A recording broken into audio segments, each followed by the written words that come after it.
morning, good evening to all. Today I'm going to present Power Governance topic. Before that, let me introduce myself. I am Sampada Moghe, based out of Pune, India.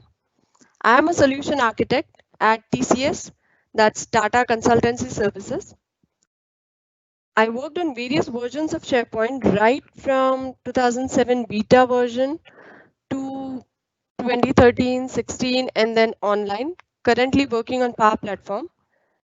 My hobbies are writing, reading, playing with my kids, and I talk English, Sanskrit, Marathi, Hindi, all the regional languages over here in India.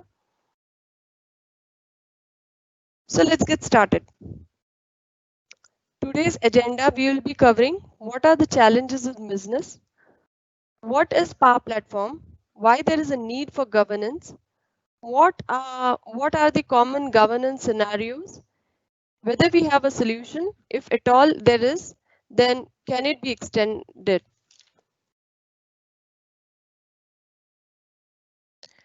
So the challenges in business. In these challenging times, there are problems like budget constraints. Sometimes right skill set people are not available. Time taken to create an app is more than what is assumed, or sometimes the the apps are not created rapidly, which is expected.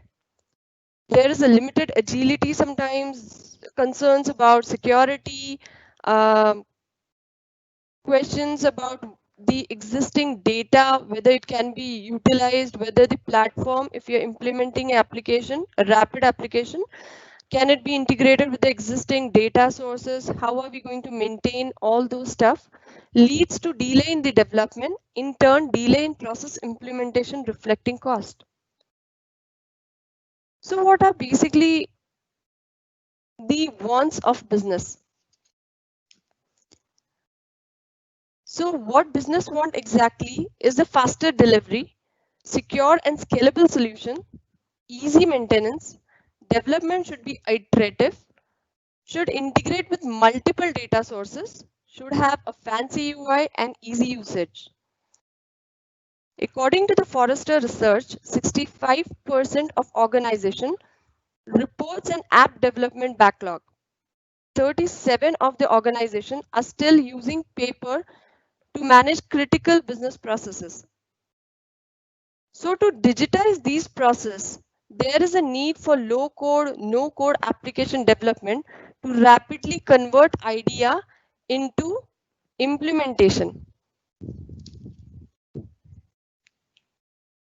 So Microsoft actually has provided a Power Platform for such solutions. So Power Platform is a low code, no code solution. It has 4 components: Power BI, Power Apps, Power Automate, and Power Virtual Agent. Power Apps is to be used to develop forms or input entry faster. Power Automate is to be used to implement the processes faster. Power BI is used for visual representation of a stored data. And Power Virtual Agent is like a bot to develop virtual agent to help the process.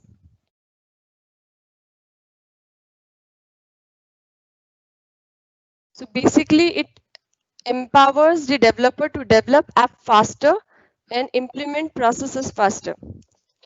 So how does Power Platform transforms into a business needs? Basically, it's a low code, no code platform. So apps can be created in a day sometimes. Whenever we think of developing an application, basically we think about front end and back end systems. So back end is already provided in terms of CDS. CDS is nothing but common data services, which allows data to be integrated from multiple data sources and stored into a single store, which can then be utilized in Power Apps.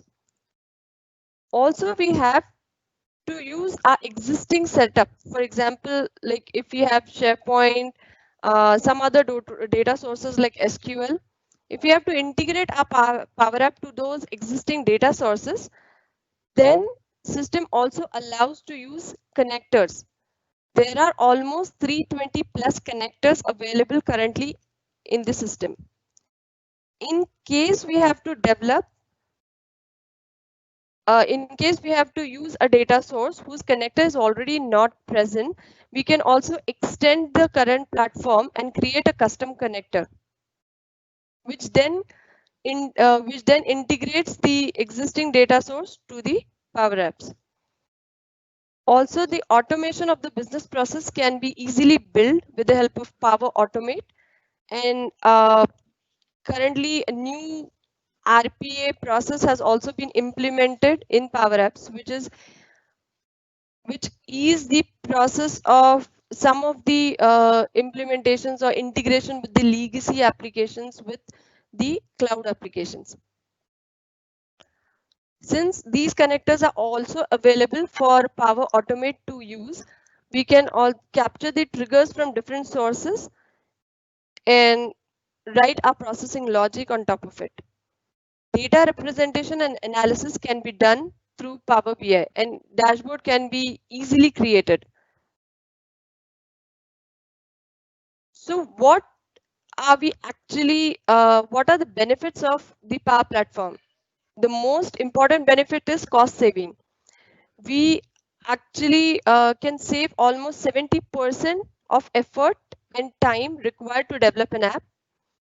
Since it is in the confined premises, it has very low maintenance efforts.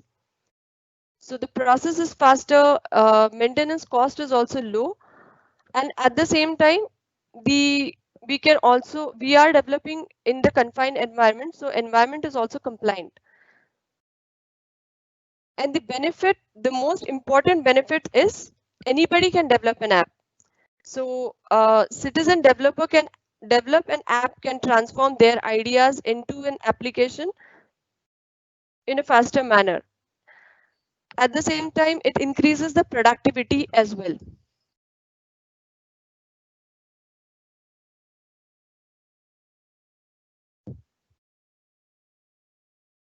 So till now, we were talking about the business perspective of business wants, needs, and how Power Platform fits the business needs. What is an IT perspective to it? The IT perspective to it is how the data to be secure, how to secure the data, because we are involving a lot of connectors, data is getting integrated with the different data sources. So what should be the security model? How to segregate the app? Because as I said, anybody can develop an app. Citizen developer can develop app themselves. So there will be like lot of apps in the environment. So who is going to take care of those apps? How to segregate the important apps and the trial apps? How to check or monitor the environment health? How to check whether the apps are compliant or no? How to check whether the apps are getting, since we are using connectors, are those connectors, is the data being sent to the non-business connectors? So how to check all these things, how to maintain and support the apps going forward. So all these are the IT perspective of governance. So basically, since Power App is being developed by um, citizen developer are developing the Power Apps, even IT teams are developing the Power Apps, there is a need of governance to monitor, not to restrict, but to monitor the environment um, with all the factors which I just mentioned. So if we think about the implementation ideas, naturally, if we have to implement Power Apps in our organization, we have couple of questions in our mind, like what should be the architecture? What will be the additional cost required if we have to implement Power Platform? What about the existing environment? Can it be used? Can it be integrated? What should be the security model? Can the existing user, uh, do we have to have add existing user to the Power Platform, or they can be utilized, can be integrated with Azure? Who will send the monitor? Who will monitor the environment? Who will send the alerts and actions? What should be the measure of adoption? All these questions comes in our mind. How to roll out Power Apps? What are the governance scenarios which we will have to tackle? So the first governance scenario which we will have to tackle is like individual are going to develop their apps. So individual will be the owner of the apps. If that app, if the owner leaves the organization, then what will happen? What will happen to that app? Individual might also create the app for the department and can share with some of the users who are using the apps within the department. If if the owner leaves the organization, then what will happen to that app? Who is going to add new features to that app? If the app is useful and can be shared across the organization, then how to share that app across the organization and not restrict it to the specific department. Similarly, for the IT team, uh, they will have to have an environment wherein they will develop an app, test app, and put that app into production. So the production environment will have only production ready apps. Similarly, the external user, how to tackle the external users, how to give access to the external users to the current apps. And if the user get transferred from one department to the other, so how to change the ownership of the apps. All these are the governance scenarios which we will have to tackle when we think about governance in Power Platform.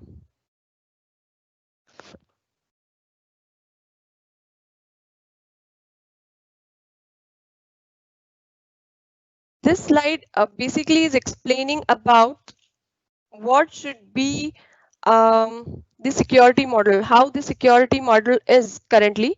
So Azure Active Directory user license can be utilized in Power Apps.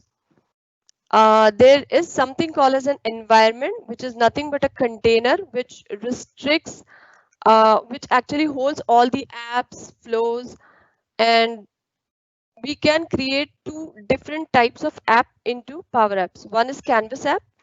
So if we are creating a Canvas app into an environment, we can also have a security roles assigned as admin or maker. So by default, maker role is assigned to the user.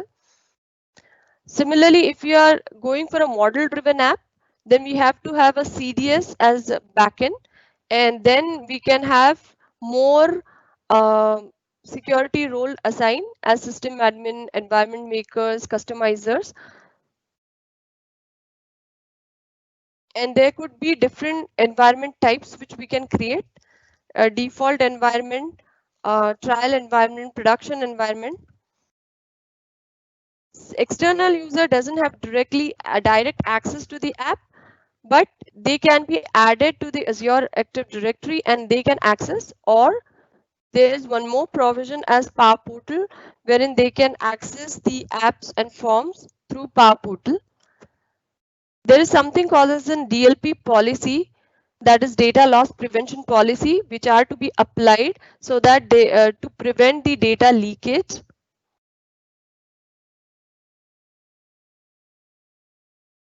So what's an environment? So environments are nothing but a container that admin use to manage apps, flows, connections, and other assets with permissions to allow organization users. Environments are tied to geographic locations. Environment can be used to target different audiences for different purposes. Every tenant has default environment where apps and flows can be created. Now it is recommended because every user will have a maker role and they can create apps within that environment, in the default environment. The production environment, that will be used to hold only production ready apps, flows, or connectors. So, and the application lifecycle management to facilitate development and day-to-day operation by the dedicated IT team. So the development environment and the production environment should be mostly handled by the IT team. but the citizen developer can develop their apps into the trial environment, which can also be converted into production environment and default environment. That's like a play area wherein we can create different apps.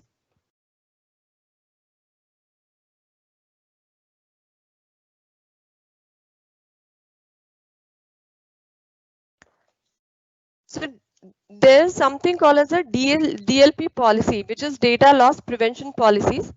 It can be created at tenant level or at the environment level. What it helps? It helps to ensure that data to be managed in the uniform manner across your organization. So it prevents the DLP policy basically helps you to segregate the connectors as business connector and the non-business connectors. So if we are selecting SharePoint as a business connector and Twitter or Facebook as a non-business connector, then if an app which is already using a SharePoint connector tries to access the non-business connector as well, system will prevent that. System won't allow the connector to be added into the system. Similarly, we can also go ahead and create DLP policy at a tenant level. So it will actually tenant level policies will include or exclude the specific environment.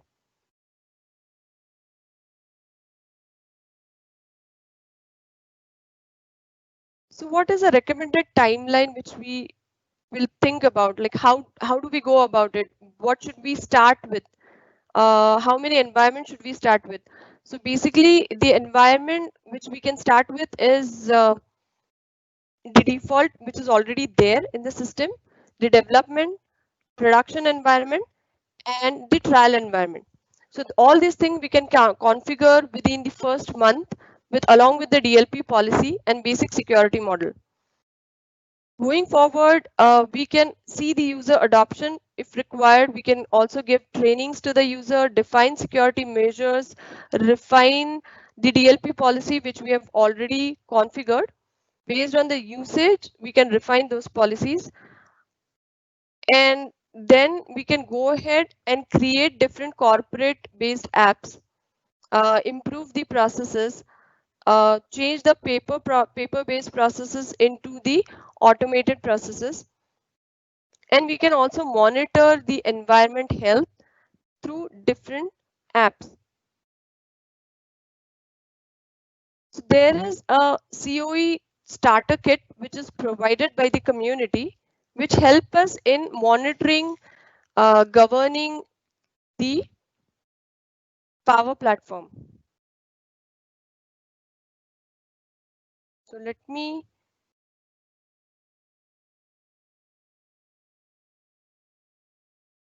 quickly go to the site. So here you get the COE starter kit. It has 4 components: admin, govern, nurture. So you can download the component from here. Once you download the solution into your Power App, you get 3 solutions actually: core components, then audit component, and nurture component. So nurture is basically a training. If you can see, it also explains about what the individual component does. Admin and this COE starter kit basically works on CDS. So every user will have to have per app or per user license. So if we are just restricting the COE starter kit to the admins, we can still go ahead with the CDS approach. But for the other purpose like nurture, it's like a training. It has some training modules we can learn in a day. We can create an app in a day. So all these user specific apps or user specific flow, we can go ahead and convert these into convert these apps and create its backend as SharePoint rather than pointing it to CDS. So once you install those components, you have to actually, for example, if we go to core component solution, there are a couple of flows which we can import in the system, which actually iterates through all the environment, captures the data and fills it into the CDS entities. And then you also get couple of apps created in the system. So these are the apps which gets created. So let me show you one by one. So the first app which gets created is the Developer Compliance Center, which tells you which app is compliant and which app is not compliant, and we have to take necessary action to make the app compliant, or send the owner an email to make the app compliant and what is missing. For example, here in Power Admin view, there's no description. So that's why it is showing it as a red color. But the DLP editor, it has the description as well as the support details. So if I click on it, it has support details entered. It has the maker category, maker classification. All these details are already entered, which is making this app as compliant. But the other apps are not compliant because it has missing descriptions, missing all these entities. So this way it actually showcase a window showing which apps are compliant, which apps are not compliant, and what actions to be taken to make these app compliant. Similarly, the other app which we have is DLP plus custom connector. Right now in my environment, I don't have any custom connector. That's why this is empty. I've already defined some DLP policies for the environment. So as per the DLP policy, we can actually categorize into two parts: business data only connectors and non-business data connectors. Now these DLP policies, as I said, applies to each environment. So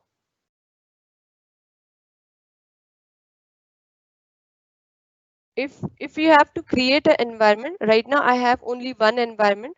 So all these connectors are applicable, or the policies are applicable to the environment which I have, which is a default environment. But we can also go ahead and create new environments from admin.power platform. We can enter the name. We can create these types of environment, as I've already explained: trial, production, sandbox. And then whether we have to create a backend or we just have to use the environment and create the canvas apps into the environment. So according to our need, we can go ahead and create different environments. And once you create different environments, we can define different DLP policies pertaining to that environment. So to define a DLP policy, we can go to admin.powerapps data policies. We click on new policy, whether it has to be applicable to all environment or selected environment, that we can define, and we can actually create a policy by adding new business data and non-business data, and it will be applicable to that specific environment. I have created a policy for default because I just have one environment in my system. So this DLP editor shows me all the policies, and it also shows me which app is not compliant with this policy. So necessary action could be taken, or owner of this app could be informed, saying that the connectors which are used in this app is not according to the policies which are already defined. So make changes into the app, and accordingly steps can be taken. I can also change the DLP policy settings. So I can add new non-business data connectors into the business connectors, but the app cannot use both the connectors at the same time. So if I already have If I have developed an app which are using any of these connectors, I cannot add non-business data connector into the same app. The system won't allow me to add those connectors. The other governance scenario which we were talking about, if the user shifts from one department to other or user leaves the organization, then what will happen to those orphan apps? So the ownership of those apps has to be changed from that person to the other license holder. So that could be done with the help of this app. So you can see that for this app, I am the owner and I can add new users. I can change the ownership of this app. We can also go ahead and archive certain apps. For that, there are certain flows, certain document libraries are to be created in the system. So if you go ahead and use or set up the COE starter kit, all these list gets automatically created, and it also goes ahead and create the archive list in the system, and you can actually use this particular window or app to archive certain apps and apply certain policies that after these many days this app should be archived, or certain policies could be applied on top of it. This is the Power Portal dashboard which we see. Actually, we can go ahead and see the dashboard in the Power BI apps as well. So if we have to see the overview of Power Apps, this is the dashboard which we get with the connector, with the COE starter kit. It shows how many apps, how many environments are there in your system. It also shows how many apps are created in the system, who are the makers who are creating the app, who are the active makers, and from what region or what cities they belong to, how many flows are created in the system, what type of connectors are used, whether how many custom connectors are used in the system.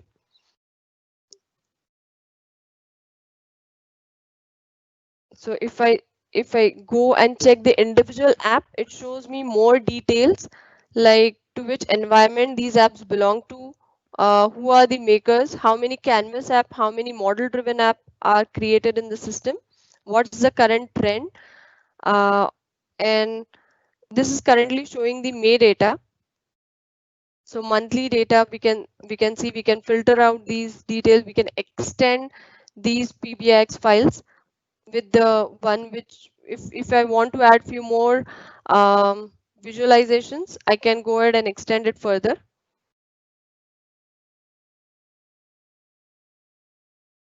That's the total flow usage in my current system and my current environment. So I have total 6 flows created this month, and what is the trend, what kind of connectors I'm using in the system, which connector is heavily used. So it gives you details about makers as well as the connection types. So if you see the connection, this is the trend. So I am using Office 365 user connection a lot.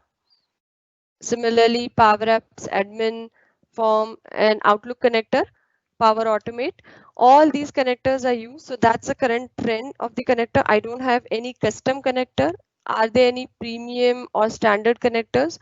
I'm normally using standard connectors. So that is what is being shown in the system.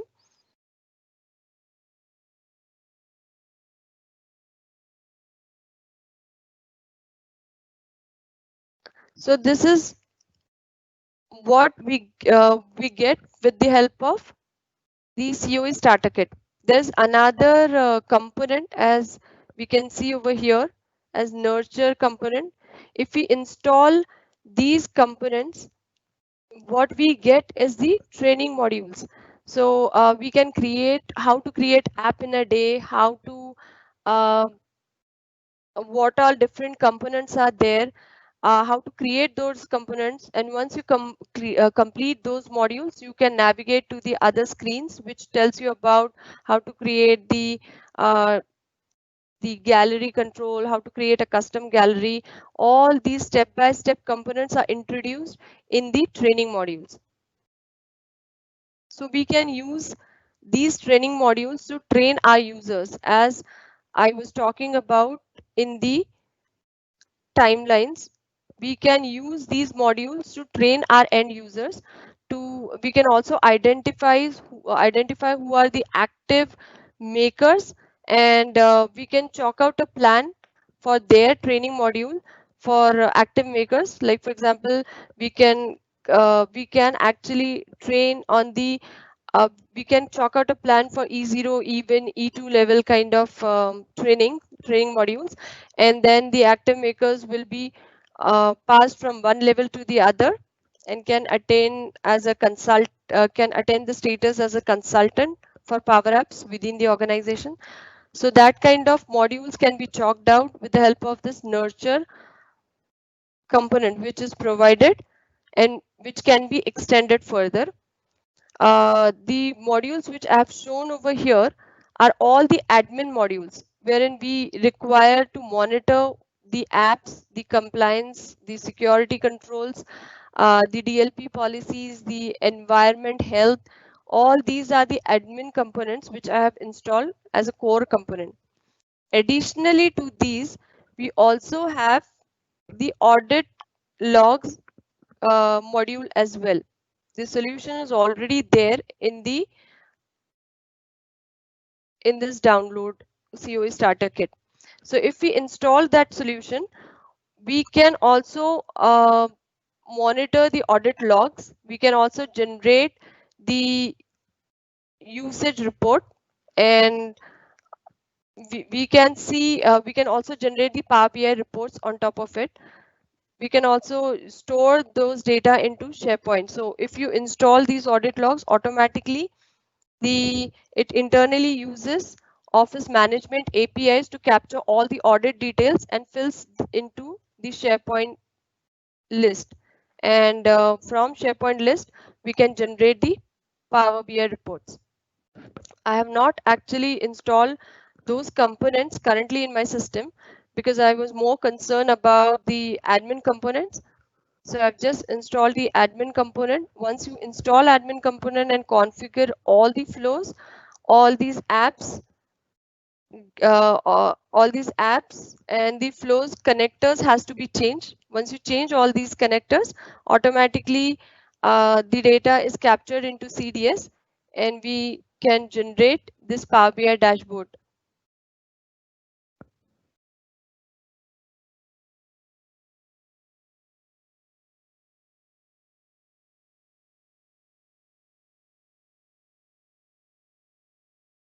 And then we can also chalk out a plan for supporting the applications.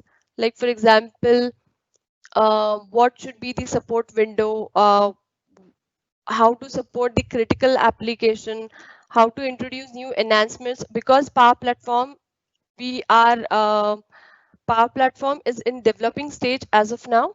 So many changes are happening on a monthly basis.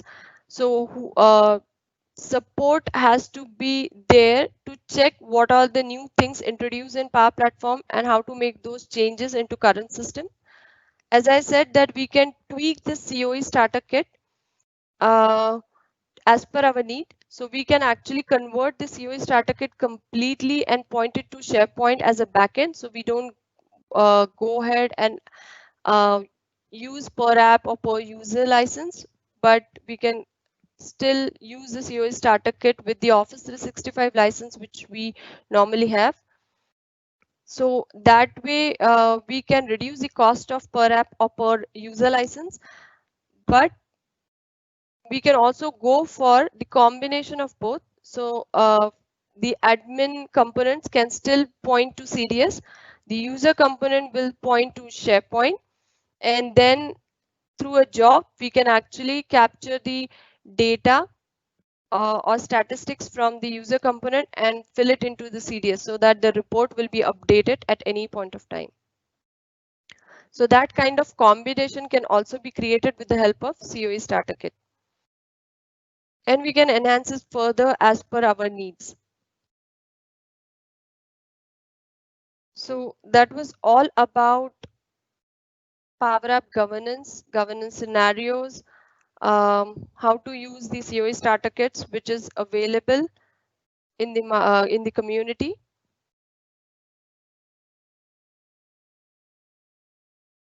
So thank you for joining us, and please provide the feedback which will help me improve in the next sessions. Definitely. I'll be, you guys can reach me on my Twitter handle or LinkedIn or my Gmail address.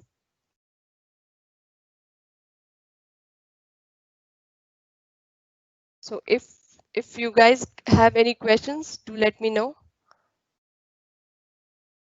I'll be happy to answer.